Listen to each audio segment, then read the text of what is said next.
పిఠాపురం నియోజకవర్గం ఊపిరి పీల్చుకుంది. పదవి కోసం కాదు, ప్రజల కోసం శ్రమిస్తున్నటువంటి నాయకుడు. సొంత లాభం కొంత మానుకొని పొరుగు వారికి పాటుపడబోయ్ అన్న మాటను రీక్రియేట్ చేశారు. సొంత లాభం కొంతైనా లేకుండా అహర్నిశలు కూడా పిఠాపురం నియోజకవర్గానికి, ఆంధ్రప్రదేశ్ రాష్ట్ర ప్రజలకు వారి యొక్క భవిష్యత్తు కోసం అహర్నిశలు కృషి చేస్తున్నటువంటి జన సైనికుల సేనాని.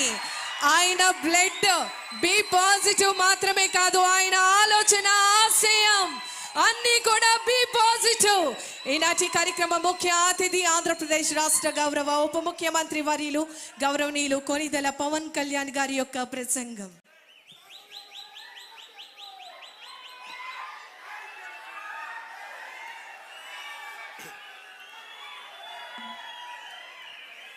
పిఠాపురంలో నిర్వహిస్తున్న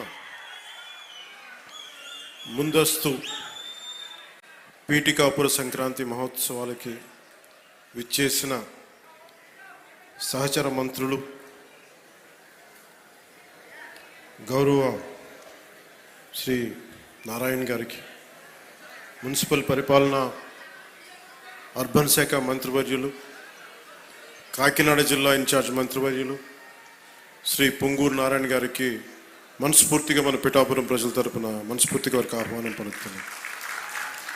అలాగే గౌరవ పౌర సరఫరాల, ఆహారం, వినియోగదారుల వ్యవహారాల శాఖ మంత్రివర్యులు శ్రీ నాదెండ్ల మనోహర్ గారికి మనస్ఫూర్తిగా వారికి ఆహ్వానం పలుకుతున్నాం. మనోహర్ గారు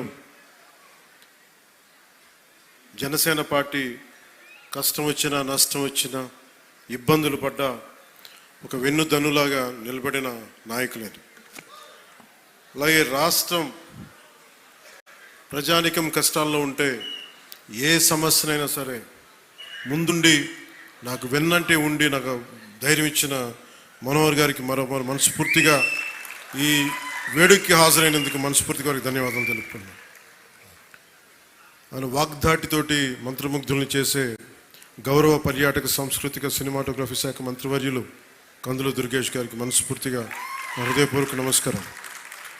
వారిని ఒకటే అడిగాను, మన ఈ పిఠాపురం, మన పీఠికాపురం ఒక షోకేస్గా ఉండాలి. పర్యాటక శాఖ కంటే చాలా తక్కువ వ్యవధిలో దాదాపు ₹1 కోటి ఖర్చు పెట్టి ఇవన్నీ ఆర్గనైజ్ చేసినందుకు మనస్ఫూర్తిగా వారికి నా ధన్యవాదాలు. అలాగే ఆనం రామనారాయణ రెడ్డి గారు గౌరవ దేవాదాయ మరియు ధర్మాదాయ శాఖ మంత్రివర్యులు, వారికి కూడా రావాల్సి ఉంది. ఆయనకున్న పరిస్థితుల్లో రాలేకపోయారు. వారికి కూడా ముందు ఆమోదం తెలిపినందుకు రాలేకపోయిన పర్లేదు, కానీ వారికి మనస్ఫూర్తిగా నా హృదయపూర్వక నమస్కారాలు. పిఠాపురంలో నేను లేకపోయినా, ఎక్కువ రోజులు లేకపోయినా కానీ నా తరపున పనిచేస్తున్న, పార్టీ తరపున ఉంటున్న గౌరవ శాసనమండలి సభ్యులు, ప్రభుత్వ శ్రీ పిడుగు హరిప్రసాద్ గారికి మనస్ఫూర్తిగా నా నమస్కారాలు.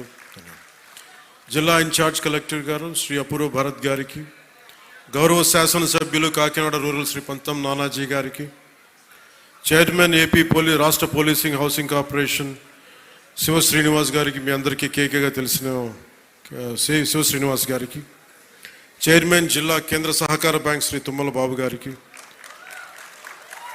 పిఠాపురం మాజీ శాసనసభ్యులు తెలుగుదేశం నాయకులు శ్రీ ఎస్విఎస్ఎన్ వర్మ గారికి, చైర్మన్ పౌర సరఫరాల కార్పొరేషన్ శ్రీ తోట సుధీర్ గారికి, ఆంధ్రప్రదేశ్ జానపద సృజనాత్మక కళల అకాడమీ చైర్మన్ శ్రీ వి గంగులయ్య గారికి, చైర్మన్ శ్రీ కర్రి పద్మశ్రీ గారు ఎమ్మెల్సీ గారికి, చైర్మన్ పిఠాపురం వ్యవసాయ మార్కెట్ కమిటీ శ్రీమతి వాకపల్లి దేవి గారికి,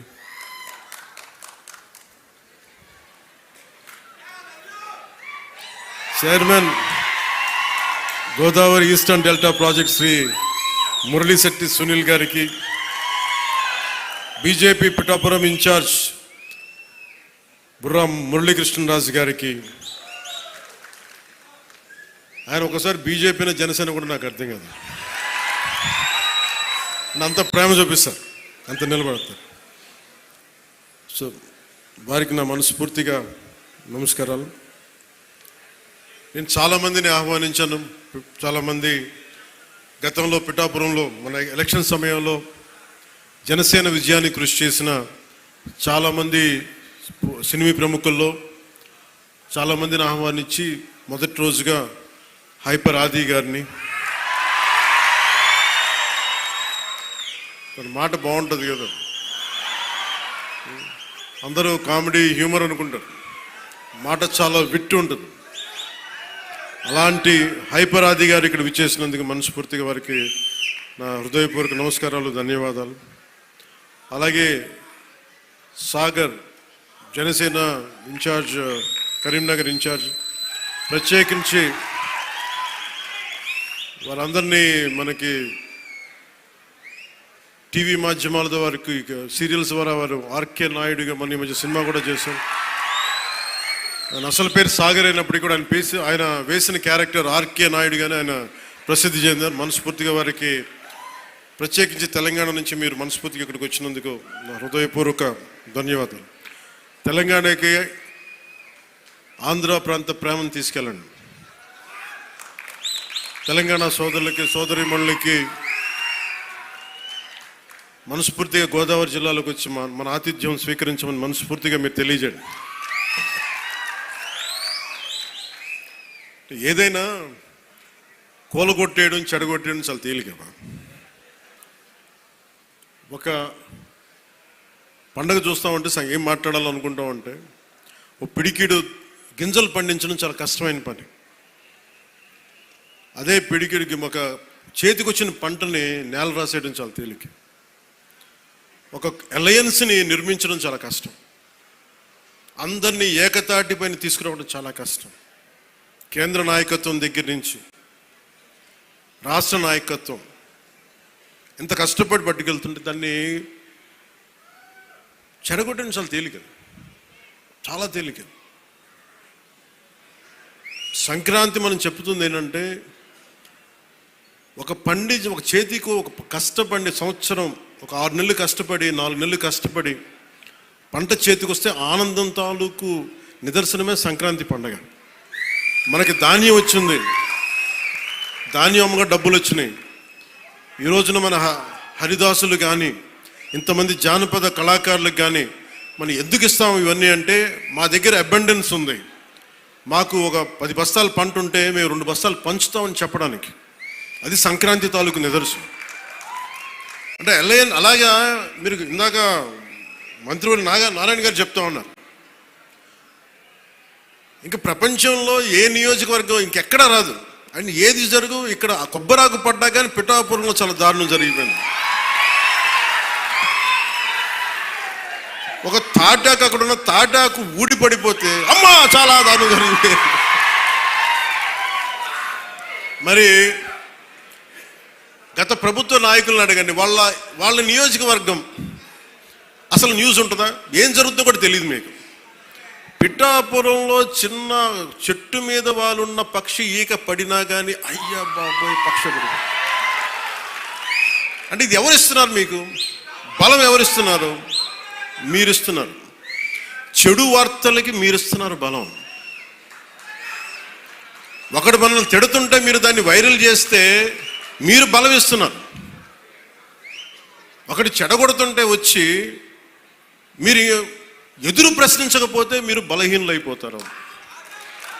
మీరు నాకు ఓట్లేస్తే సరిపోదు అని ఎందుకు చెప్తున్నాను? 5 సంవత్సరాల పిఠాపురంలో గత ప్రభుత్వంలో ఒక్కసారి మీరు ప్రతి ఒక్కరు, మేధావులు చాలామంది ఉన్నారు, పత్రికేయులు ఉన్నారు, చాలామంది విభిన్నమైన పార్టీల నాయకులు ఉన్నారు. ఈ గత 5 సంవత్సరాల కాలంలో ఎన్ని కోట్లు ఖర్చు పెట్టారో ఒకసారి అడగమని చెప్పాను. నువ్వు పేరంటాలకి రాలేదు, పబ్బాలకి రాలేదంటే, ఒక దేశం కోసం శ్రమించే వ్యక్తిని, ఇంత మందిని ఏకం చేసే వహించే వ్యక్తిని నాకు మీరు ఇవ్వాల్సింది, మేము ఉన్నాం కాచుకుంటాను, మిగతా వెళ్ళి పని చేయని చెప్తే కదా నాకు ఆనందం. అలా కాకుండా వచ్చి నేను వ్యవస్థని బలోపేతం చేయడానికి వచ్చాను. అంటే నా అవసరం లేని నిజమైన నాయకత్వం ఏంటి? నాయకుడు అవసరం లేకుండా పనులు జరిగిపోవాలి సింగపూర్ లాగా. అది కదా అభివృద్ధి అంటే. ఏ పని కావాలన్నా ఎమ్మెల్యే గారి ఇంటికి వెళ్తే కానీ పనులు అవ్వండి. అట్లా అంటే అది అభివృద్ధి కానట్టే కదా లెక్క. అంటే గత ప్రభుత్వంలో మీరు ఎంత ఖర్చు పెట్టారో ఒకసారి చూడండి. నేను గత ఏడాది 308 కోట్లతోటి పిఠాపురం అభివృద్ధికి మనం ఖర్చు పెట్టాం. మీరు చూడండి. అలాగే ఇప్పుడు 200, అది దాదాపు 60-70% పనులు అవుతున్నాయి, అయిపోయినాయి. ఇంకా 30% మిగిలినాయి. ప్రాబబ్లీ టార్గెట్ ఇచ్చింది మార్చికి అయిపోవాలి. ఇప్పుడు మనం 211 కోట్లతోటి అదనపు అభివృద్ధి కోసం మనం ముందుకు తీసుకెళ్తాం. అంటే ఇది 26 కోట్లతోటి ప్రారంభమైనవి, మన పని పూర్తయినవి, ప్రారంభోత్సవాలు చేశాం.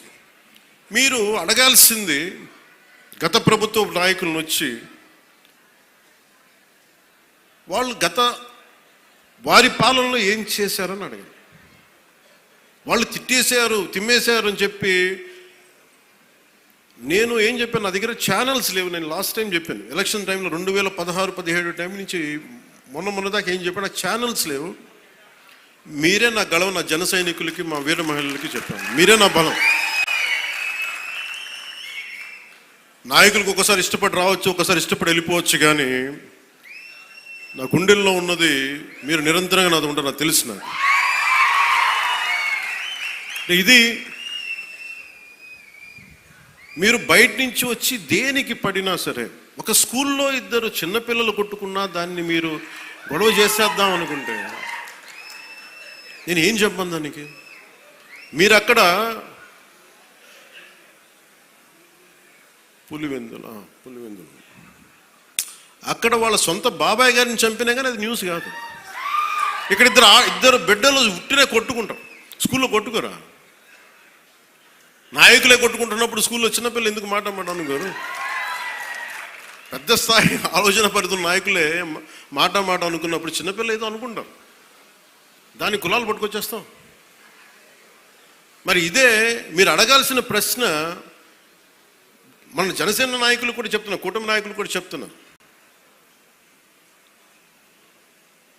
పనిచేసే నాయకులు మీరు వెన్నంటి ఉండకపోతే, ఎలక్షన్లు అయిపోయింది మా పని అయిపోయింది అంటే, నేను నిజంగా అలా అనుకొని ఉంటే ఈ రోజున మీకు ఉప్పాడ ప్రొటెక్షన్ వాళ్ళు ముందుకు వెళ్ళదు చెప్తాను. మీరు ఇన్ని సంవత్సరాలు ఉన్నారు, ఎవరు తీసుకెళ్ళారు చెప్పండి. ఈజీగా మాట్లాడి సరిపోదు, అక్కడ నువ్వు కన్విన్స్ చేయాలి. ఎందుకని 100 ప్రాజెక్టులు ఉంటాయి స్టేట్ గవర్నమెంట్, ప్రయారిటీస్ ఎందుకు చేయాలి. ఇలాంటి 1053 కిలోమీటర్లు ఆంధ్రప్రదేశ్ మొత్తం ఉంటే, అలాంటిది మొత్తం గుజరాత్ నుంచి అన్ని తీర ప్రాంతాలు, బెంగాల్ అన్ని తీర ప్రాంతాలు, తమిళనాడు, కేరళ ఉంటే ఇలాంటి సముద్రపు కోత గురవుతూనే ఉంటాయి. కానీ మీకే ఎందుకు ఇవ్వాలి అని సెంట్రల్ గవర్నమెంట్ అడుగుద్ది. ప్రత్యేకత ఏంటి అని. అది మన కన్విన్సింగ్ ఆర్గ్యుమెంట్. ఎందుకు పనిచేస్తే నువ్వు దేశ నిర్మాణం కోసం పనిచేసేవాడివి, మనుషుల్ని విడగొట్టేవాడివి కాదు, నిలబెట్టేవాడివి, అండగా ఉండేవాడివి. ఇన్ని చూసిన తర్వాత దానికి తోడు హేతువుగా చెప్పాలి, రేషనల్గా చెప్పాలి. ఎందుకు ఇది చేస్తున్నాం అంటే దానికి వాళ్ళు ఆలోచించి, లేదు ఇవన్నీ బాగున్నాయని చెప్తారు. ఇంత కష్టం ఒకటి అచీవ్ చేయటం. 1 కోటి రూపాయలు మీరు చాలాసేపు ఈ మధ్యన చూస్తున్నారు. డోలీ ప్రాంతాల్లో పిఎం జన్మన్ పథకం కింద ఒక 40 మంది ఉంటారు. 1 కోటి రూపాయలతో మనం ఒక 4,000 మంది 5,000 మంది ఉన్న ఒక పంచాయతీ ఖర్చు పెట్టడం వేరు. కేవలం 40 మంది ఉండే ఒక ట్రైబల్ పంచాయతీ ట్రైబల్ గ్రామానికి, ఒక చిన్న కుగ్రామానికి పెట్టడం చాలా కష్టం. దానికించి ప్రత్యేకించి మన జేబులో డబ్బులు ఇట్లా కేంద్రం తాలూకు పాలసీ ఉంది, పథకం ఉంది, దానిని పెద్ద మనసుతో ఖర్చు పెట్టాలంతే. నేను చేస్తుంది అదే, కుంచుకుపోవట్ల పెద్ద మనసుతో చేస్తాం. అందువల్ల డోలీ మోతలు అంటే మన కనీసం కరెంటు ఉంది, కరెంటు లేని గ్రామం ఒకటి అల్లలాడుతుంటే ఒక్క మాట మన జన సైనికులు కానీ మనం పంపిస్తే ఆ గ్రామానికి కరెంట్ వచ్చింది 70 ఇన్ని సంవత్సరాలు. అంటే ఇవన్నీ ఎందుకు చెప్తున్నానంటే, నేను కేవలం ఒకదానికే పరిమితం అయిపోతే నా శక్తిని మీరు చంపేసినట్టు వాళ్ళు అయిపోతారు. నాలాంటి వాడిని మీరు ఎంత బలం ఇస్తే, బయట ప్రాంతాల నుంచి వచ్చి అసలు నన్ను ఏం చేశారు లాస్ట్ టైం, మా జిల్లాల్లోకి వస్తే, మా ప్రాంతాల్లోకి వస్తే మేము అడుగు పెట్టాం, మా నియోజకవర్గాల్లోకి వస్తే చాలా నాకు చెప్పి వాళ్ళు మటుకు నేను ఎంచుకున్న నియోజకవర్గానికి వచ్చి మొత్తం వ్యతిరేకంగా చేశారు. వాళ్ళ ఏరియాలోకి వెళ్ళకూడదట, వాళ్ళ నియోజకవర్గాల్లోకి వెళ్ళకూడదు, కానీ మనం పనిచేస్తున్న నియోజకవర్గాలకు ఏదైనా వెళ్ళవచ్చు. అంటే వాళ్ళకి అర్థం కాదు ఏంటంటే, నేను సన్నగా కనిపిస్తానో మెత్తగా కనిపిస్తానో నాకు తెలియదు, కానీ నా గట్టిదనం వాళ్ళకి తెలియదు. వాళ్ళకి అంటే మీరు మొండి పట్టు పడితే, మీరు గొడవ పెట్టుకోవాలనుకుంటే నేను సంసిద్ధంగా ఉన్నాను, ఎప్పుడైనా గొడవ పెట్టుకున్నాను. దానికి నా దగ్గర కొదవ లేదు, ఆ శక్తి కొదవ లేదు. కానీ ఏంటంటే యుద్ధం ఎందుకు భరిస్తాడు? ఎవడన్నా తిడతా ఉంటే బలం ఉన్నోడు భరిస్తాడు, బలహీనుడే ఎదురు తిరుగుతాడు. నేను ఎప్పుడన్నా సరే నా వ్యక్తిగతంగా నేను ఎప్పుడు గొడవ పెట్టుకున్నాను. వ్యవస్థ కోసం ఇబ్బందులు అయినప్పుడు నాకేంటి, గత ప్రభుత్వం అద్భుతంగా పనిచేస్తే అందుకు అవసరం ఏముంది? అసలు పాలిటిక్స్ రావాల్సిన అవసరమే లేదు. ఉదాహరణకి నల్గొండ లాంటి ప్రాంతంలో ఫ్లోరోసిస్తో బాధపడుతూ ఉంటే కృష్ణానది నీళ్ళు హైదరాబాద్ దగ్గర వెళ్తున్నాయి, కానీ ఆ దారి వెంబడి వస్తున్న నల్గొండలో నీళ్ళు చాలా సంవత్సరాలు లేవు, ఈ మధ్యన వచ్చినాయి. అక్కడ మనుషులు ఈ మన ఫ్లోరోసిస్ తోటి చిన్న బిడ్డలు వంగిపోయి మంచానికి ఉంటే అది బాధ కలుగుతుంది. ప్రభుత్వాలు ఏం చేయట్లేదు. అలాంటి అనేకమైన సంఘటనలు కోకొల్లలుగా జరిగితే అది నాకు బాధ్యతని పెంచి రాజకీయాల్లో మనం ఏదైనా చేద్దాం, ప్రయత్నం చేద్దాం. ఓడిపోవచ్చు గెలవచ్చు కానీ ప్రయత్నమే చేయకపోతే తప్పు కదా. అలాంటి సందర్భంలో నేను వచ్చాను పాలిటిక్స్కి. అలాంటిది నేను కింద పడ్డాను. ఇందాక మనోహర్ గారు మాట్లాడుతున్నారు, పుష్కర్ కాలం దాటింది నేను వచ్చి పాలిటిక్స్. 14 సంవత్సరాల పైన ఎవరు తీసుకుంటారు? నాకు రాజకీయాలు, నాకు డబ్బు సంపాదనకి నాకు డబ్బు సంపాదన, నేను బిగ్ యాక్టర్. నేను నెంబర్ 1 యాక్టర్ని కాదేమో, కానీ నా స్థాయిలో నేను బాగా డబ్బులు సంపాదించగలిగే యాక్టర్ని. ఓడిపోయినా కానీ, సినిమా ఫ్లాప్ అయినా కానీ డబ్బులు చేసుకునే కెపాసిటీ ఉంది నా సినిమాలకి. అది మీ అందరి అభిమానం, ప్రేమ వల్ల. మరి అలాంటి నేను ఎందుకు రావాలి రాజకీయాల్లో కంటే, అది నా ఆవేదన, నా బాధ్యత. పాలిటిక్స్ నా బాధ్యత. అంటే ఎంతసేపు ధాన్యం పండించి దోచేసుకోవడం తప్ప తిరిగి ఇద్దామని గుణం లేకపోతే ఏమవుతుంది? అందుకని నేను ఏం నమ్ముతానంటే ఎంతో కొంత తిరిగి ఇవ్వాలి సమాజానికి. ఆ ప్రిన్సిపల్ నన్ను తీసుకొచ్చింది. అలాంటి నేను కోరుకుంటుంది మన సంక్రాంతి ఒక కొత్త సంక్రాంతి అవ్వాలి మన పీఠికాపురం. ఇది మీరందరూ నా కుటుంబ సభ్యులు. మీకు ఆనందం ఇవ్వడమే నా పని. ఆనందం ఇవ్వడం అంటే మళ్ళీ ఇంటికి వచ్చి డ్యాన్స్ చేయమనేరా? అంటే మీరు బలం అవ్వడానికి నేను చేదోడు వాదోడు అవుతాను. అలాగే మా ఇంటికి వచ్చే పేరెంటాలకు వచ్చే ఎన్ని పేరెంటాలు వస్తే పనే వాళ్ళు చేస్తారు, పనులు కూడా చేయాలి కదా. అలాగే సంక్రాంతికి నాకేమనిపించిందంటే, పీఠికాపురం పర్మనెంట్గా ఒక సంక్రాంతి ఉత్సవాలకి పండగ కావాలి. అంటే ఇది సంక్రాంతి, ఓణం ఎట్లా ఉంటుందంటే మాది కూడా మన హార్వెస్ట్ ఫెస్టివల్ మన కేరళలో. అది భూమిని నమ్మే ప్రతి ఒక్కరి పండగ అది. మరి కేరళ చాలా ఒక అనూహ్యంగా ఏంటంటే అన్ని మతాలు జరుపుకుంటారు. సో నా మనసులో కూడా మన సంక్రాంతి అన్ని మతాలు జరుపుకోవాలి. అది ప్రకృతి ఆరాధన నుంచి పుట్టిన మన సంస్కృతి ఇచ్చిన వారసత్వం ఇది. ఈ వారసత్వాన్ని భవిష్యత్ తరాలకి అందించడం మన బాధ్యత. ఈరోజు పీఠికాపురంలో జరుగుతున్న సంక్రాంతి సంబరాలు మనకి భవిష్యత్తులో అందరికీ అలాంటి జ్ఞాపకాలని ఇవ్వాలని మనస్ఫూర్తిగా కోరుకున్నాను.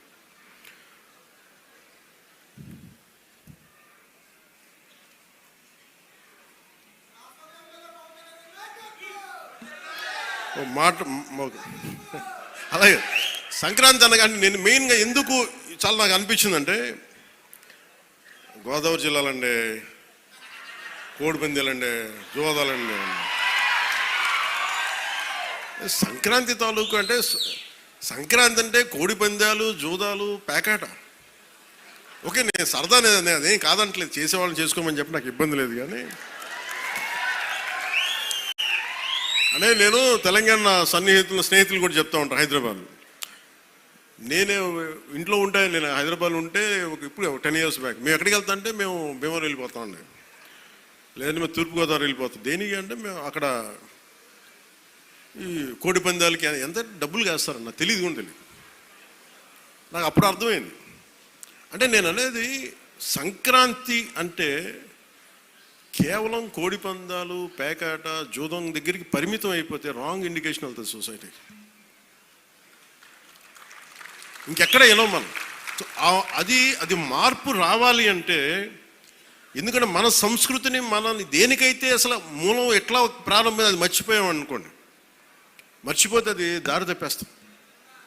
అప్పుడు మీకు మెకాలే చెప్పినట్టుగా ఒకరిని దెబ్బ కొట్టాలి, ఒకరిని సంస్కృతిని, దేశాన్ని వైపౌట్ చేయాలంటే ముందు వాళ్ళ సంస్కృతిని చంపేయడం. సో ఇది సంస్కృతి మూలాల్ని పరిరక్షించడానికి, మర్చిపోకూడదని చెప్పడానికే ఈ వేడుక ఈ రోజున పీఠిక. ఇది మొత్తం రాష్ట్రంలో ప్రతి నియోజకవర్గంలో ఇది అవ్వాలి. ఇది గోదావరి జిల్లాలో సంక్రాంతిని కోడి పందాలు ₹1,00,00,000 చేతులు మారుతాయి అనే మాట పోవాలి. సంక్రాంతి నుంచి భోగి మంటల్లో కలిపేయాలి. సరదాగా చేసుకుంటారో ఏం చేసుకుంటారో అది వేరే, కానీ అది మట్టుకు ప్రత్యేకంగా కనిపించకూడదు. ఇది ఆప్యాయతానురాగాల గురించి, పంచే మనస్తత్వం గురించి చెప్పుకోవాలి. ఇందాక మనం చూసిన హరిదాసు కీర్తనల గురించి చెప్పుకోవాలి. గరగ నృత్యాలు, గంగిరెద్దులాటలు, కోలాటలు, భజనల గురించి చెప్పుకోవాలి. అలాగే నవతరానికి మన సాంప్రదాయాల విలువల గురించి, కళారూపాలు, సృజనాత్మక ప్రక్రియల గురించి తెలియాలి.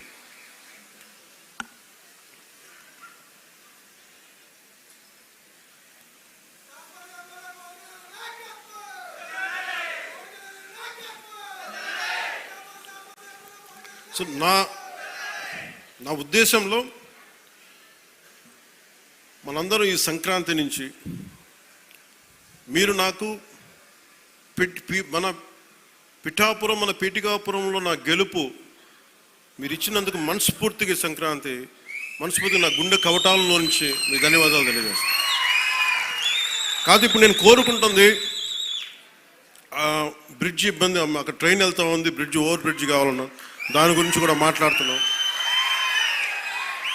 అలాగే ఉప్పాడ తీర ప్రాంత రక్షణ నేను మాటిచ్చాను మత్స్యకారు సోదరులకి నిలబడతానని, దానికి అనుగుణంగా ప్రణాళిక మొదలుపెట్టాం. అలాగే ప్రతి ఒక్క పారిశ్రామికవేత్తలు అందరితో కలిసి పిఠాపురం అభివృద్ధిలో భాగస్వామ్యులుగా అమ్మని చెప్తున్నాం. నేను మీ నుంచి కోరుకుంటుంది, ఇది భారతదేశానికి చాలా కీలకమే. పీఠికాపురం శక్తిపీఠం, శ్రీపాద శ్రీవల్లభుడు వెలిసింది. ఇక్కడ వారి ఆధ్యాత్మికంగా వాళ్ళు ఎంచుకున్నారు. ఇది నేను నిజంగా చెప్పాలి, నేను రాజకీయాల్లోకి రావాలనుకోలే, సినిమాల్లోకి రావాలనుకోలే, పోటీ చేయాలనుకోలే. అలాంటిది పిఠాపురంలో రావాలని అసలు ఏమనుకోలేదు. అది భగవంతుడి సంకల్పం, నేను తీసుకురాబడ్డాను ఇక్కడికి, గురువుల సంకల్పం. సో నేను నా ఆఖరి శ్వాస వరకు నేను మీకోసం పనిచేస్తాను. అది అధికారంతో సంబంధం లేదు, దానికి మీరు ఆశీస్సులు ఇవ్వండి. నేను ఒకటే కోరుకుంటుంది, మతం పేరుతో కానీ, కులం పేరుతో కానీ, వర్గాల పేరు మీద కానీ గొడవలు తీసుకొచ్చే వాళ్ళని మటుకు మీరు వారికి మీరే బాధ్యతను తెలియచేయాలి. ఎందుకంటే మీకు ఇందాక చెప్పినట్టుగా ఒకటి విడగొట్టేయడం చాలా చాలా తేలిక మనుషులు. ఈ రోజున మనం మాట్లాడుకోవాల్సింది రైతాంగం గురించి. గౌరవ మంత్రివర్యులు civil supplies minister Nadendla Manohar గారు ఆధ్వర్యంలో, గౌరవ ముఖ్యమంత్రి శ్రీ నారా చంద్రబాబు నాయుడు గారి, నేను చాలాసార్లు సందర్భాలు చెప్పాను, ఆయన అనుభవం చాలా అవసరం అని. సో మనందరం ఒక ప్రయాణం చేసాం. అలా చేయబట్టే ఈ రోజున సివిల్ సప్లైస్ ద్వారా 7 లక్షల మంది రైతుల నుంచి 40 లక్షల మెట్రిక్ టన్నుల ధాన్యం సేకరించిన ధాన్యానికి సరిగ్గా 24 గంటల లోపే 9,300 కోట్ల రూపాయలని చెల్లించడం జరిగింది. ఇది ఎక్కడైనా సరే మీరు గత ప్రభుత్వంలో ఎంతసేపు దేహి అంటే ఇది ప్రోయాక్టివ్ గవర్నమెంట్, నారా చంద్రబాబు నాయకత్వంలో ప్రోయాక్టివ్ గవర్నమెంట్. అంటే ఇంతమంది సమిష్టిగా కలిసి కృషి చేస్తేనే ఈ రోజున ఇంత అద్భుతంగా జరుగుతుంది.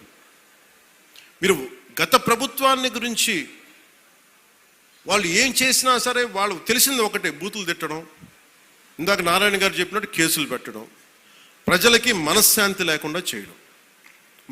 మళ్ళీ అదే పాత పద్ధతి మొదలుపెట్టారు. మళ్ళీ పిఠాపురంలో గతం ఎన్నడూ లేని విధంగా మళ్ళీ మీరు స్టార్ట్ చేశారు. ఈ సందర్భంలో ఉన్నత పోలీస్ అధికారుల గారికి, జిల్లా మ్యాజిస్ట్రేట్ గారికి కూడా చెప్తున్నాను, లా అండ్ ఆర్డర్ని కనుక ఎవరైనా సరే పిచ్చి పిచ్చిగా కనుక మీరు అభద్రతా భావానికి కానీ ప్రజల్ని చేస్తే అస్సలు ఉపేక్షించద్దని చెప్తున్నాను. నా మాటలు చాలా మెత్తగా ఉన్నాయి కానీ చేతలు చాలా చాలా గట్టిగా ఉండి గుర్తుపెట్టుకోండి. ఇది మిడీవల్ పీరియడ్ కాదు కాబట్టి నా మాటలు చాలా నియంత్రణతో ఉన్నాయి. చేతలు చాలా చాలా గట్టిగా ఉండే గుర్తుపెట్టుకోండి.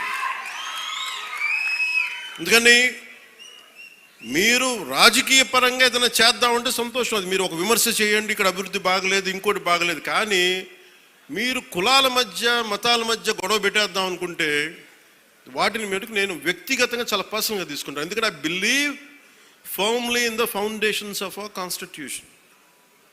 నేను రూల్లే మాట్లాడతా, రూల్నే అప్లై చేస్తా.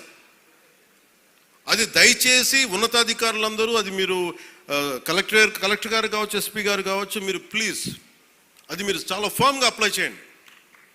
అది నేను స్వయాన ముఖ్యమంత్రి గారే మేము తప్పు చేసినా మాకు కూడా అప్లై చేయండి అని మేము శాసనసభలో చెప్పి we are bounded by that word.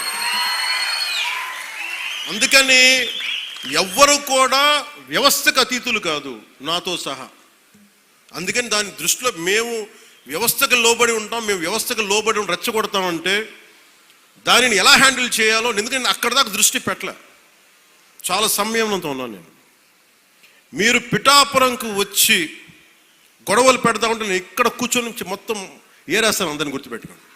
అక్కడ దాకా తీసుకురావద్దు. తల్లి బిడ్డ న్యాయంగా పోదాం, తల్లి బిడ్డ న్యాయంగా పోదాం. మీరు ఒక మాట అనండి, నేను తీసుకుంటా. కానీ మీరు నన్నన్నా పర్లా, పార్టీ నన్నా నేను భరిస్తాను.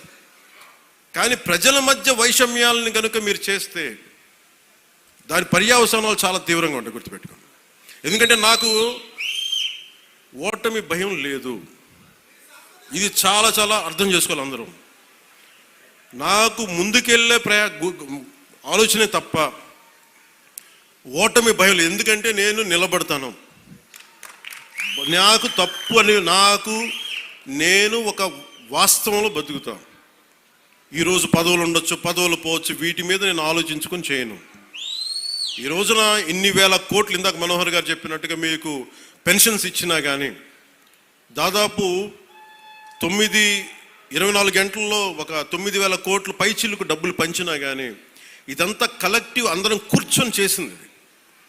దానికి ఒక అనుభవశీలురు, ఒక బలమైన పార్టీ తెలుగుదేశం పార్టీ. ఆ పార్టీని కూడా నేను చాలా గౌరవిస్తాను, ఇప్పుడు కాదు, నేను ముందు నుంచి చెప్తున్నాను.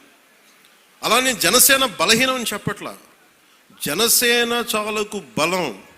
రోడ్ల మీదకి అన్యాయం జరిగితే జనసేనకున్న బలం అది నేను ఇక్కడ ఒక్క ఆంధ్ర రాష్ట్రంలో చెప్పట్లా.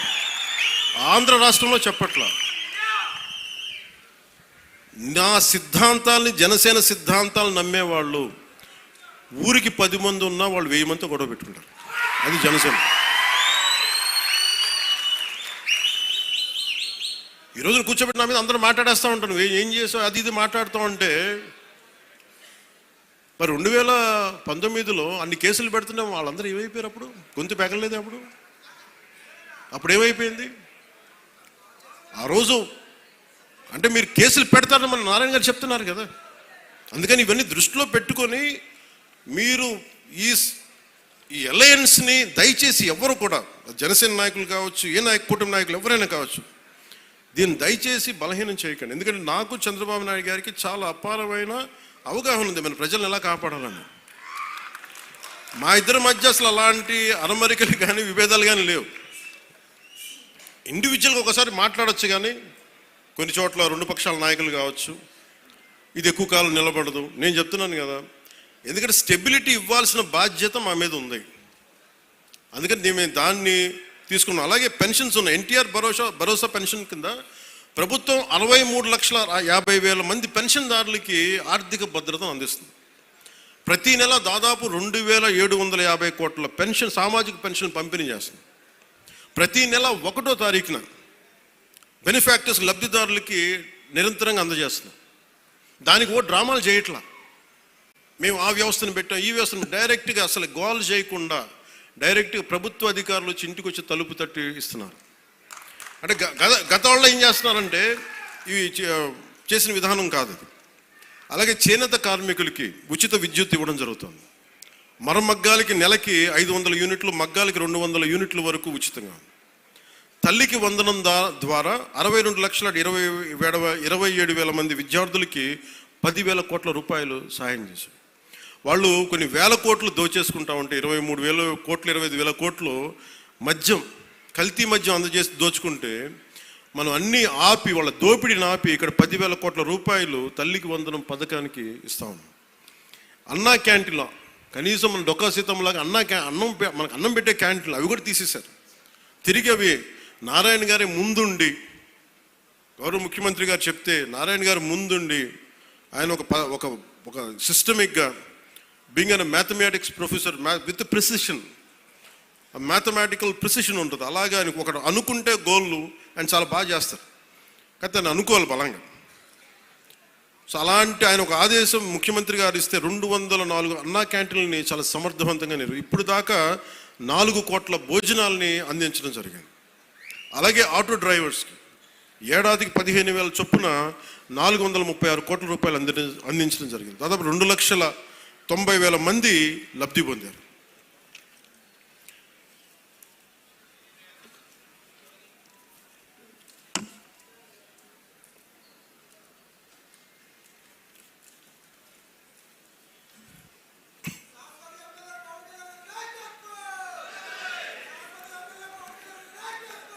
అలాగే ప్రత్యేకించి పిఠాపురానికి సంబంధించి పిఠాపురం మండలంలో 9.60 కోట్లతోటి ఫ్లాట్ అండ్ ఫ్యాక్టరీ కాంప్లెక్స్ నిర్మాణానికి శంకుస్థాపన చేశాం. దీని ద్వారా సూక్ష్మ, చిన్న, మైక్రో, స్మాల్ మన పరిశ్రమలకి ప్రోత్సాహం ఉంటుంది. ఇందులో 50% సామాజికంగా వెనుకబడ్డ ఎస్సీ మత్స్యకార వర్గాలకి ఇది కేటాయించబడుతుంది. దీనివల్ల 650 మందికి ఉపాధి అవకాశాలు కలుగుతాయి. అలాగే ఉప్పాడ కోనపాపపేట గ్రామాన్ని వాతావరణ మార్పుల్ని తట్టుకునే సామర్థ్యం కలిగిన తీర ప్రాంత మత్స్యకారులకి గ్రామంగా అభివృద్ధి చేయడానికి 2 కోట్ల రూపాయలతోటి multipurpose fishery centre, dry fishing platforms, RO ప్లాంట్లని ఏర్పాటు చేస్తూ ఉన్నాం. అలాగే ఉపాధి హామీ పథకం ద్వారా 31,21,21,00,000 మినీ గోకులాలు, హెల్త్ క్లినిక్లు, పంచాయతీ భవనాలు, గ్రామీణ రోడ్ల నిర్మాణానికి శంకుస్థాపన చేశాం. రహదారులు R&B శాఖ ద్వారా 26.95 కోట్ల రూపాయలతోటి 10 ప్రధాన రోడ్లని మరమ్మతులు చేపట్టాం. పిఠాపురం మున్సిపాలిటీలో 6.80 కోట్లతోటి డ్రైన్స్ మోడల్ అభివృద్ధి చేస్తున్నాం. గొల్లప్రోలు నగర పంచాయతీలో 3 కోట్లతోటి డ్రైన్ల నిర్మాణం చేపట్టాం. పిఠాపురం గొల్లప్రోలుకి త్వరలోనే సూవేజ్ ట్రీట్మెంట్ ప్లాంట్లు మంజూరు అవుతాయి. ఎందుకంటే చెత్త చూస్తామని చాలా ఇబ్బందిగా ఉంటుంది. సో అందుకని STPలు దీన్ని తొందరగా ఆమోదం చేయబడతాయి. అలాగే దీనికి ప్రత్యేకించి ఇందాక నారాయణ గారు మాట్లాడుతూ, ఎందుకంటే ఒకసారి నెల్లూరులో పెరిగాను కాబట్టి నెల్లూరు అభివృద్ధి చాలా బాగుంటుంది. ఆయన ఎమ్మెల్యే అక్కడ ఒక స్థానికంగా, అంతకుముందు కూడా 2014లో కూడా. ఇందాక నాకు వారంటే చాలా ఆనందం కలిగించినది, మీకు కూడా ఆనందాన్ని పంచుకోవాలనుకుంటున్నాను.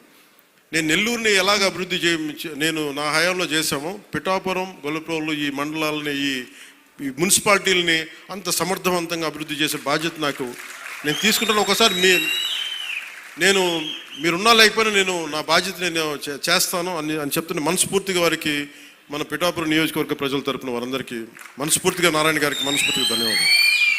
అలాగే కామన్ గుడ్ ఫండ్స్ ద్వారా 14 కోట్లతోటి పిఠాపురంలోని 20 దేవాలయాల అభివృద్ధి పనులకి శంకుస్థాపన చేస్తాం. ఈ పనులకి నిధులు మంజూరు చేసిన ఆనం రామనారాయణ రెడ్డి గారికి మనస్ఫూర్తిగా నా కృతజ్ఞతలు. అలాగే శాస్కీ ఫండ్స్ ద్వారా గత ప్రభుత్వంలో రోడ్లు అనేది ఇబ్బంది అవుతూ ఉంది. వాళ్ళు అప్పులు చేశారు, మరి ఏమి చేశారో తెలియదు, కానీ డబ్బులు అయితే ఇందాక ఉపన్యాసకులు చెప్పినట్టుగా కేంద్ర ప్రభుత్వం జల్ జీవన్ మిషన్ కోసం 25,000 కోట్లు, 23 ఇంకా లక్ష కరెక్ట్ చెప్పి 25,000 కోట్ల పైచిలుకు రూపాయలు ఇస్తే వాళ్ళు కేవలం 4,000 కోట్ల రూపాయలు ఖర్చు పెట్టారు. అంటే 50-50. సో 2,000 కోట్ల రాష్ట్ర ప్రభుత్వం ఇస్తే 2,000 కోట్లు కేంద్ర ప్రభుత్వం ఇస్తుంది. ఆ 4,000 కోట్లతో ఏమైపోయారంటే పైపులు వేశారు. ఆ పైపులు వేశారు, దానికి రిజర్వాయర్లు లేవు, దానికి కనీసం సోర్స్ పాయింట్స్ లేవు. ఇప్పుడు మనం చాలాసార్లు మన గ్రామాల్లోకి వెళ్తే, మన పంచాయతీలకు వెళ్తే అలాంటి పరిస్థితులే ఉన్నాయి. దానికోసం ఇప్పుడు మనం 5 మల్టీ విలేజ్ పర్పస్లు పెట్టాము. ఇవన్నీ మాట్లాడటానికి ముందు మనం డబ్బు పెడితే ఎందుకు ఆ పథకంకి ఈ రోజున తూట్లు పడిపోయినాయి అంటే ప్రధానమంత్రి గారు చాలా కంప్లైంట్ ఉంది. నేను ప్రజలకి కనీసం ఒక 55 కనీసం లీటర్ల నీళ్ళు అందించాలి అని అంటే పంపించిన డబ్బుని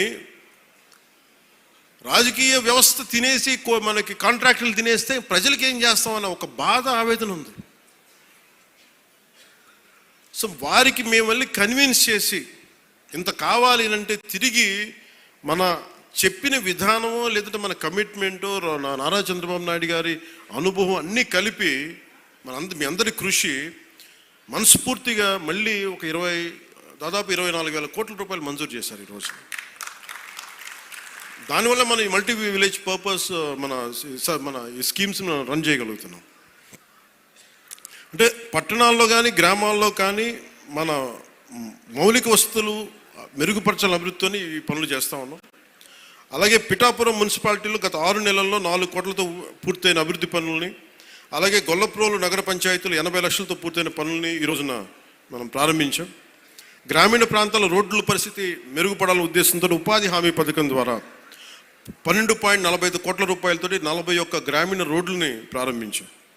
అలాగే రాబోయే వేసవిలో విద్యుత్ ఇబ్బందులు లేకుండా పిఠాపురం పట్టణంలో 2.95 కోట్లతో నిర్మించిన 33/11 kV ఎలక్ట్రిక్ సబ్స్టేషన్ని నేడు ప్రారంభించాం. గతంలో శంకుస్థాపన చేసిన పిఠాపురం పశువుల సంత ఆధునీకరణ పనులని 1,35,00,000తోటి పూర్తి చేసి ఈరోజు ప్రజలకి అందుబాటులో తీసుకొచ్చాం. వరదల సమయంలో రాకపోకలకి ఇబ్బంది ఉంటే నేనే వెళ్ళాను కూర్చొని కొనసారి గొల్లప్రోలు నగర పంచాయతీల హౌసింగ్ కాలనీలో. వైసీపీ గొప్పతనం ఏంటంటే వాళ్ళు ముందు వేసేస్తారు, అక్కడ రోడ్లు ఉన్నాయా లేదా, ఆ స్థలం నీది, ఆ స్థలం నీది పెట్టేశారు. చూస్తే లోపలికి పోతే మొత్తం దోమలమయం. కనీసం ఎంత కామన్ సెన్స్ అంటే మన పంచాయతీ హౌసింగ్ కాలనీలో అక్కడ యువత మాట్లాడారు, అన్న ఎక్కడన్నా సరే మనం కనీసం డ్రైనింగ్ లేఅవుట్ ఇలా వేస్తారు, స్థలాలు వేసి ఇచ్చేస్తారు ముందు, అక్కడ కనీసం రోడ్డు వేయాలి, డ్రైనేజ్ పెడితేనే కదా ఇళ్ళ పట్టాలు ఇవ్వగలం. వాళ్ళ వాటితో సంబంధం లేదు. ఇళ్ళ పట్టాలకి ఇచ్చేశారు, అది లోతట్టు ప్రాంతాల్లో ఉంది, కనీసం దానికి డ్రైనేజ్ సౌకర్యాలు లేవు, నీటి సౌకర్యాలు లేవు. రాబోయే వర్షాకాలం వస్తే మనకు కూర్చోబెట్టి బ్రిడ్జ్ ఇబ్బందులు ఉంటాయి. ఈ రోజున మనకు అది ముందు ఒకటే చెప్పాడు, అన్న ఈసారి లేఅవుట్లు వేస్తే ఇది మేధావులు అర్బన్ ప్లానర్స్ చెప్పాల, సగటు మనిషి పిఠాపురంలోని సగటు మనిషి, సగటు యువకుడు, అది ముఖ్యంగా మన ఈ హౌసింగ్ కాలనీలో వాళ్ళు చెప్పింది ముందన్న మెయిన్ రోడ్లు వేసి డ్రైనేజ్ ఫెసిలిటీస్ కల్పించి అప్పుడు లేఅవుట్లు చేయమని చెప్పాను. ఇదేం తంతని చెప్తా ఉన్నాడు. అందుకని వాళ్ళు చేసిన తప్పుని మనం అండూ చేసి 3.5 కోట్ల రూపాయలతో నిర్మించిన బ్రిడ్జిని, అలాగే సూరంపేట కాలనీలో 27 లక్షలతో నిర్మించిన బ్రిడ్జిని నేను ప్రారంభించాను. అలాగే పిఎం పథకం ద్వారా పిఠాపురం నియోజకవర్గంలోని బాదం మాధవరావు ప్రభుత్వ బాలికోన్నత పాఠశాల మరి జిల్లా పరిషత్ బాలికోన్నత పాఠశాల గొల్లపోల్లో 1,15,00,000 నిర్మించిన సైన్స్ ల్యాబ్, కంప్యూటర్ ల్యాబ్స్ని నేడు ప్రారంభించాం. ఇవి విద్యార్థుల భవిష్యత్తుకు ఉపయోగపడతాయి. అలాగే 100 రోజుల ప్రణాళికలో భాగంగా ఉప్పాడ మత్స్యకార సోదరులకు ఇతర రాష్ట్రాల్లో శిక్షణ ఇచ్చాం. అభివృద్ధితో పాటు సంక్షేమాన్ని కూడా సమానంగా అమలు చేస్తా ఉన్నాం. మీ జీవనోపాధి మరి ఉపాధికి భద్రత కల్పించే విధంగా సమగ్ర స్థాయి ప్రణాళికను త్వరలో మీ ముందుకు తీసుకొస్తున్నాం. నేను ఎక్కడున్నా సరే పిఠాపురం నా గుండెలో ఉంటుంది. నా కోరిక, ఇందాక కళాకారులందరినీ చూస్తూ ఉంటే నేను రెగ్యులర్ మార్షల్ ఆర్ట్స్ ప్రాక్టీస్ చేస్తాను. అంటే ఇదే గొడవ పెట్టి కూడా కాదు, కత్తి తిప్పుతున్నాం అంటే మనం గొడవ పెట్టి కూడా కాదు. అంటే విద్య నేర్చుకోవడం ఏం చేస్తుంటే మనిషిని తగ్గిస్తుంది, కొంచెం అణిగిమణిగి ఉంచుంది. అంటే ఏమీ లేని ఇస్తురాకు ఎగిరెగిరి పడద్దు, అన్నీ ఉన్న ఇస్తురాకు కూర్చుంది. సో ఇదేంటంటే లెర్నింగ్. అంటే మన శ్రీపాద శ్రీవల్లభులది కాన్స్టెంట్గా లెర్నింగ్ వల్ల ఏమైపోతుంది, కింద కూర్చుంటాం, నేల మీద ఉంటాం. సో నాకేమనిపించిందంటే, నాకు రెండు అనిపించింది. ఈ రెండు చెప్పి నేను ముగిస్తాను. ఒకటి పార్టీ పరంగా చెప్తాను, మిగతా అభివృద్ధి పరంగా ఏం చెప్పాలో చెప్తాను. పార్టీ పరంగా ఇది శ్రీపాద వల్లభుడు, నేను ప్రార్థించే లలితాదేవి వారి ఆశీస్సుల మూలంగా నేను ఇక్కడికి వచ్చాను. వారు ఎందుకంటే వారు లేకపోతే నేను ఇక్కడికి రాను. నేను ఎప్పుడు చాలా చిన్న వయసులో, ఒక 18-16 ఏళ్ళప్పుడు, 17-18 వయసులో అనుకుంటా, శ్రీపాద శ్రీవల్లభుడు చరిత్ర చదువు. ఆయన ఎక్కడుంటారో కూడా తెలియదు, కానీ చాలా కాలం తెలంగాణలో ఉంటారని అనుకునేవాడు. తర్వాత నాకు అర్థమైంది ఆయన జన్మస్థలం ఇదని. సో అలాంటిది ఇక్కడికి వచ్చింది, నన్ను తీసుకురాబడ్డాను. తల్లి పురుహూతిగా దేవి దీవెనలు. అందుకని ఇది నాకు స్పిరిచువల్గా, ఆధ్యాత్మికంగా నాకు చాలా కీలకమైంది. సో నేను ఇది రాజకీయంగా నేను చూడట్లేదు మన పిఠాపురాన్ని. నా స్పిరిచువల్ కనెక్షన్, నా ఆధ్యాత్మిక ఒక కనెక్ట్గా చూస్తున్నాను నేను. సో నేను మీకు ఈ అభివృద్ధి కానీ ఇవన్నీ కానీ by product. Politics is a by product of my spiritual journey. అందుకని పిఠాపురం నాకు ఆశీస్సులు, గురువుల ఆశీస్సులతో ఇక్కడికి వచ్చాను నేను. అందుకని నా కోరిక దీన్ని ఒక మోడల్ నియోజకవర్గంగా తీర్చిదిద్దాను. దానికి పూర్తిగా నేను కృషి చేస్తాను. కానీ మీరు గుర్తుపెట్టుకోవాల్సింది, ఇంత పనులు చేస్తున్న వ్యక్తి మీద రాళ్ళేస్తారు, పండు ఉన్న చెట్టు మీద రాళ్ళేస్తారు. ఏమీ చేయనోడిని మోడివారి చెట్టుని ఏం అడుగుతారు? గత ప్రభుత్వం మోడివారిపోయిన ప్రభుత్వం, ఏమడిగినా ప్రయోజనం, పై కేసులు పెడతా ప్రభుత్వం. సో ఇప్పుడు ఏంటంటే పాపం ఒకసారి ముఖ్యమంత్రి గారు కూడా చూస్తూ ఉంటాను, ఆయనేమో చాలా డెమోక్రటిక్ వ్యక్తి. ఏదైనా చేద్దామంటే 100 ఆలోచించి, సరే వద్దులే జాగ్రత్తగా ఉందాం, పోనీ కొంచెం నియంత్రణ పాటిద్దాం అనుకుంటారు.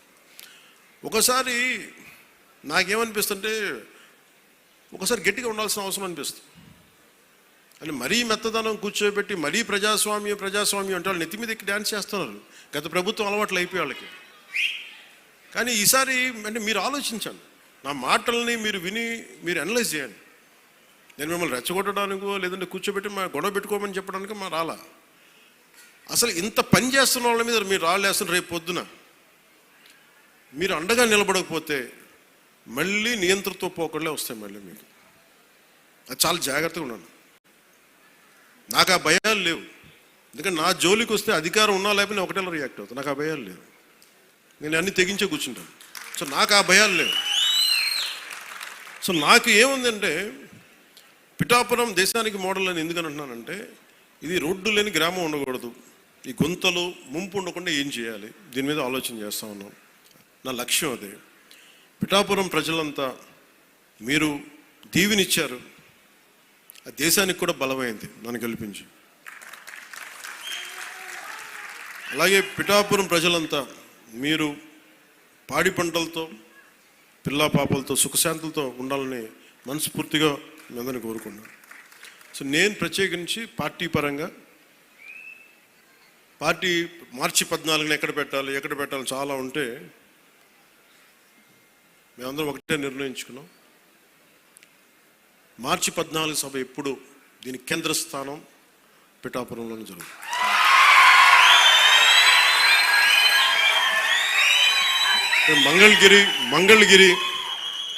Mangalagiri party administrative headquarters అయితే, Janasena ideological headquarters is Pithikapuram. నా కోరిక ఏముందంటే, యువత భవిష్యత్తు మీరే నిర్మాణం. ఒక దేశపు సంపద అనేక మార్లు చెప్పినట్టుగా, ఒక దేశపు సంపద నదులు, అరణ్యాలు, ఖనిజాలు కాదు, యువత. స్వామి వివేకానంద చెప్పినట్టుగా బలమైన మనసులోనే బలమైన శరీరంలోనే బలమైన మనసు ఉంటుంది. అందుకు శారీరక దృఢత్వం చాలా అవసరం. మీరు చూసారు గల్వాన్లో, మన చైనాను ఇండియా బార్డర్లో ఫిజికల్గా తుపాకులు కొట్టుకోకూడదు కాబట్టి చేతులతో కొట్టుకున్నారు. అంటే శారీరక బలం చాలా అవసరం, దృఢత్వం. అంటే మనం ఎప్పుడైతే శారీరకంగా మానసికంగా బలంగా ఉంటామో, ఇక్కడికి వచ్చి వేరు చేసే వ్యక్తుల్ని మనం దూరంగా పెట్టగలం. మన చూపు చూస్తే వెళ్ళిపోతారు ఎవడైనా సరే. అందుకని నా వ్యక్తిగతంగా నాకు యుద్ధ కళల మీద అమితమైన ఇష్టం. నేను ఒక్కడే నేర్చుకుంటే సరిపోతుంది. నేను పిఠాపురాన్ని ఇండియాలోనే అత్యున్నత ఉన్నతమైన మార్షల్ ఆర్ట్స్ అకాడమీ, యుద్ధ కళల ఒక అకాడమీని నేను పెట్టాలని నిర్ణయం తీసుకున్నాను. కాదు ఇప్పుడు ప్రారంభించేదానికి మొత్తం ప్లానింగ్ అంతా. ఎందుకంటే మీకు ఇంటిగ్రేటెడ్ మార్షల్ ఆర్ట్స్ ఉండాలి, దాంతోపాటు ఫైన్ ఆర్ట్స్. ఇందాక మనకి గరగ కళాకారులు కానీ ఇది అంతరించిపోతున్న కళలు ఇవన్నీ. ఇలాంటి కళలను కూడా ఫైన్ ఆర్ట్స్ అండ్ మార్షల్ ఆర్ట్స్ని రెండు చేసే ఒక అకాడమీని పిఠాపురంలో నేను స్వయంగా ఇట్స్ కంప్లీట్లీ ఇది నా ట్రస్ట్ ద్వారా చేద్దాం నా కోరిక. సో దానికి ఈ రెండు నిర్ణయాలు మీకు చెప్పి కొత్త సంవత్సరంలో మీకు అండగా ఉంటానని తెలియజేసుకుంటూ, మరోమారు నా అన్నదమ్ములకి, నా కుటుంబానికి, మా ఆడపడుచులకి, మా జన సైనికులకి, మా జనసేన నాయకులకి, వేదిక పైన ఆశీలైన ప్రముఖులకి, జిల్లా ఉన్నతాధికారులకి, అధికార వర్గాన్ని అందరికీ ప్రత్యేకించిన సంక్రాంతి శుభాకాంక్షలు తెలియజేసుకుని సెలవు తీసుకున్నాను. జై భారత్, జై హింద్. ధన్యవాదములు సార్. మన అందరి తరపు నుంచి వారికి ఇప్పుడు వారి చేతుల మీదుగా ఈ కార్యక్రమానికి విచ్చేసినటువంటి గౌరవ మంత్రివర్యులు వారిని సత్కరించవలసిందిగా ఆహ్వానిస్తున్నాం. నవ రిక్వెస్ట్ గౌరవనీయులు పొంగూరు నారాయణ గారిని ముందుకు రావాల్సిందిగా చిరు సత్కారం స్వీకరించవలసిగా ఆహ్వానాన్ని తెలియజేస్తున్నాం. గౌరవ కాకినాడ జిల్లా ఇన్ఛార్జ్ మంత్రివర్యులు మరియు మున్సిపల్ పరిపాలన మరియు అర్బన్ డెవలప్మెంట్ శాఖ మంత్రులు వారికి ఈ సందర్భంగా గౌరవ ఉప ముఖ్యమంత్రి వారి చేతుల మీదుగా చిరు సత్కారం మరియు జ్ఞాపికను అందించడం జరుగుతోంది. ధన్యవాదములు సార్. తదుపరి గౌరవ నాదెండ్ల మనోహర్ గారిని ముందుకు రావాల్సిందిగా కోరుతూ ఆహ్వానాన్ని తెలియజేస్తున్నాం.